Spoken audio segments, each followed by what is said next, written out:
Hi friends, welcome back to my channel. మా వరలక్ష్మి వ్రతం ఎలా జరిగింది అనేది చూపిస్తున్నాను చూడండి. ఇలాగ తులసం దగ్గర నేను పసుపు కుంకాలతో ముగ్గులు అనేది వేసుకున్నాను. రోడ్డు పైన కూడా అలానే ఇంటి ముందు కూడా ఇలాగ నైటే నేను ముగ్గులు అనేది వేసేసుకున్నానండి. ఇలా ఉంది ముగ్గులు అనేది. చూసారా, గుమ్మం ముందు కూడా ఇలాగ మనం వరిపిండితో అనేది పెట్టుకోవాలి వరలక్ష్మి వ్రతానికి. అలానే పూజల టైంలో కూడా మొత్తం వంటలన్నీ అయిపోయి ఇలాగ పూజ అనేది కంప్లీట్ చేసేసుకున్నాము మేము. ఇన్ని వంటలు ఎలా చేశాను, ఎంత టైం పట్టింది, ఎలా టైం సేవ్ చేసుకున్నాను అనేది ఫుల్ వీడియో అనేది పెట్టానండి. మావి మొత్తం 9 రకాల వంటలు. అవన్నీ ఎలా ప్రిపేర్ చేశాను.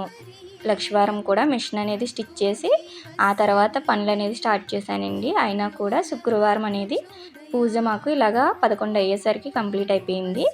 ఇన్ని వంటలతో ఎలాగా పిల్లలతో గట్రా ఎలా మేనేజ్ చేస్తూ వ్రతం చేసుకున్నాను అనేది ఫుల్ వీడియో పెట్టాను. మా వరలక్ష్మి వ్రతం అయితే చాలా హ్యాపీగా పూర్తయిందండి.